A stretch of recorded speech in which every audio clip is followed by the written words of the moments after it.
Oi galera, tudo bem com vocês? Estamos de volta, hein? Vamos lá? Na história passada nós vimos que os dois espiões enviados por Josué voltaram lá de Jericó e contaram para Josué tudo o que eles tinham visto. E eles chegaram falando assim para Josué: Josué, ó, Deus realmente deu aquela cidade para nós, porque lá o povo está todo morrendo de medo sabendo que nós estamos chegando. Então, realmente Deus nos deu a vitória. Podemos ir. Então Josué ficou muito contente, porque era a confirmação que ele precisava, né? No outro dia, cedinho, ele acordou todo mundo e falou: gente, vamos desmontar o acampamento e vamos seguir. Eles estavam num lugar chamado Sitim. Então, eles começaram a desmontar tudo, preparar para viagem. E aí eles foram para margem do Rio Jordão. Ó, tá vendo isso aqui? Vamos imaginar que esse é o nosso Rio Jordão. Eles foram caminhando, chegaram na beirinha, na margem do Rio Jordão e ficaram lá mais 3 dias esperando a hora de atravessar.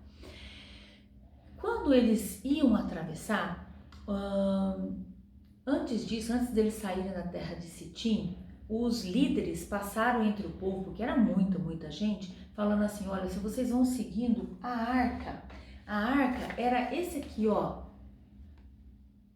que simbolizava a presença de Deus. Era uma caixa grande, né? Uma arca mesmo, toda bonita, feita de ouro, que Deus tinha mandado Moisés fazer lá há muito tempo atrás. E essa arca representava a presença de Deus no lugar, com eles. Então, os líderes passaram avisando, porque assim o Josué passava o recado e os líderes saíam divulgando. Naquela época não tinha WhatsApp para mandar mensagem não, hein? Já pensou? E aí eles foram falando assim: olha, a arca vai, os sacerdotes vão levando a arca na frente e vocês vão seguindo, porque nós vamos passar por um caminho que nunca passamos. Porque naquela época eles tinham andado muito tempo em círculo, viu? Desde que eles saíram do Egito, eles andaram 40 anos e eles passaram várias vezes no mesmo lugar. Porque eram só 380 quilômetros, imagina, 40 anos só para esse tanto, não justificava. Então, eles falaram, os líderes foram avisando: vão olhando, nós vamos ficar numa distância mais ou menos 900 metros da arca, vocês vão seguindo, vão olhando, para onde ela for levada, vocês vão atrás. Muito bem. Aí, passados os 3 dias que eles acamparam na beira do Rio Jordão, o Josué falou para os sacerdotes assim: ó, peguem a arca e vão em direção ao rio. Quando eles colocaram o pé na beirinha da água, quando eles molharam o pé, sabe o que aconteceu? Uma coisa fantástica. O Rio Jordão, esse rio aqui, ó, ele era um rio de mais ou menos uns 200 quilômetros de extensão, de comprimento. Ele tinha de largura mais ou menos, tinha lugar que chegava a um metro, meio estreito, mas tinha lugar em época de cheia que chegava a 30 metros. E eles estavam na época da cheia, o rio estava todo cheio. Então, eles estavam num lugar que era difícil. E outra coisa, tinha lugar que ele era rasinho, tinha só 1 metro de profundidade, mas tinha lugar que era muito fundo mesmo, que chegava até 30 metros de profundidade, era um buracão. Como é que eles iam passar, não é? Aquele monte de gente, com crianças, com pessoas de idade, com animais, com rebanhos, como é que eles iam passar? Ia morrer tudo. Então eles tinham esperar que Deus fizesse um milagre para eles poderem passar. E aí o que aconteceu?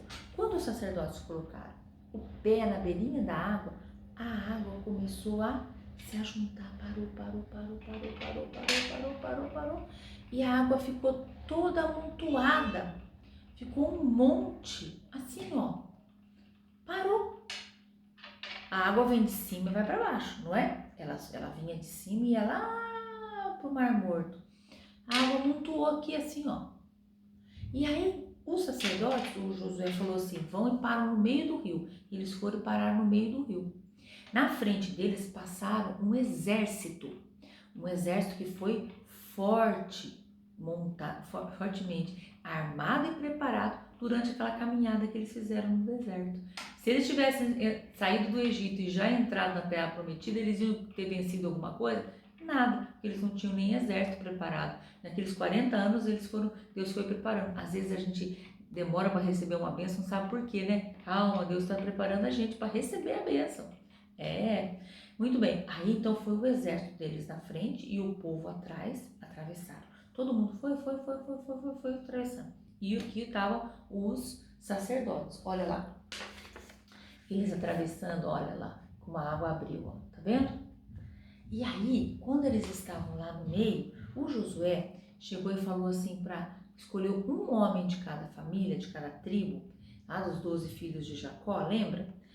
E falou para ele assim, ó, escolham, Deus tinha mandado, escolham uma pedra do fundo do rio, lá do leito do rio, uma pedra a melhor que vocês conseguirem, mas pedras que sejam pesadas, boas, grandes, fortes.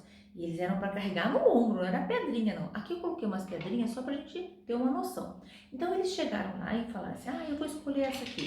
Eu escolhi uma, o outro duas, o outro. Eu escolhi essa, 3, 4, 5, 6, 7, 8, vai contando comigo, 8, 9, 10, 11, 12 pedras, vai sobrar umas pedras, lá que eu deixava, 12 pedras, o que será que ele vai fazer com essas pedras aqui? E aí eles escolheram 12 pedras. E aí, quando os sacerdotes estavam levando a arca, saíram, porque aí todo mundo já tinha passado, o exército tinha 40 mil homens, armados e treinados.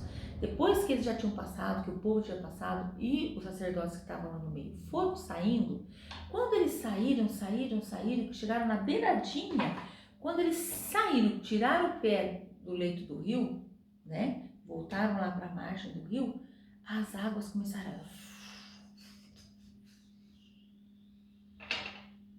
e voltaram a correr, e o rio voltou ao seu curso normal. E aí eles atravessaram, já tinham atravessado, estavam todos felizes, alegres, dando glória a Deus. Quando estavam lá do outro lado, eles foram num lugar chamado Gilgal e lá fizeram acampamento. E aí o Josué falou para eles assim, tragam as pedras que vocês escolheram. Aí eles trouxeram, vamos agora construir um monumento, vamos construir um altar, né? Um monumento especial. E aí eles foram colocando as pedras. Aqui elas não vão parar, porque essa pedra não dá para encaixar uma na outra, né? Mas pedra grande ela vai encaixando. Vai parando com o peso, né? E aí foram ficando as pedras. Olha aqui, ai que linda. Eu gosto de pedra, sabia? Olha que linda essa. Olha, tem um brilhinho. Ela foi quebrada, tem até um brilhinho. Olha que linda. Linda, né? Muito bem. Aí eles fizeram aquele monumento, o Josué fez aquele monumento. Olha aqui, ele fazendo, Tá vendo ele aqui, colocando as pedras aqui? E aí, perguntaram para ele, Josué, mas para que isso? Ele falou assim, sabe por quê? Porque no futuro, quando os filhos de vocês perguntarem, os netos, perguntarem, o que é isso aqui, papai, vovô, o que é isso aqui? Isso aqui, é o tempo quando Deus fez que a gente passasse o Rio Jordão a pés enxutos, quer dizer, ninguém se molhou, todo mundo passou, porque não tinha nem água e nem barro, que Deus fez ficar tudo sequinho e eles atravessaram. Então esse monumento é em agradecimento a Deus, porque Deus nos fez passar o Rio Jordão a pés enxutos. Então era para que sempre quando olhassem para esse monumento, eles dessem glória a Deus e agradecessem a Deus o livramento e dessem glória a Deus, reverenciassem a Deus, que a gente sempre tem que adorar a Deus, não é? O que a gente aprende com essa história hoje? Que a gente tem que confiar. Às vezes a bênção demora um pouquinho, mas ela chega na hora certa, porque às vezes na hora da gente não é a hora certa. E chega na hora certa. E outra coisa que nós sempre temos que lembrar de dar graças a Deus. Porque às vezes a gente recebe a bênção e esquece de dar graças a Deus, sabia? E Deus quer que a gente agradeça, é importante agradecer. E aquele monumento era para que eles lembrassem de agradecer sempre e reverenciassem o Deus que é todo-poderoso, não é? Então, é isso que a gente aprende na nossa história de hoje. Outra coisa, lembrei aqui. Quem é essa aqui mesmo? Estão lembrados dela? Ah, é a Raabe. E esses agora estão indo para a cidade dela. Será que ela está ainda esperando lá na janela? Será que ela ainda está com aquela fita vermelha, aquele pano vermelho lá na janela? Será que ela conseguiu colocar toda a família dela dentro da casa? Será que o rei não mandou prender ela, não? Ou ela desistiu e entregou a história? Será? O que será que aconteceu? Aguarde. Volta aqui, tá bom?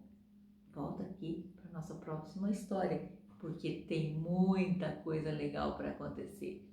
Ok? Beijão, tchau, até a próxima!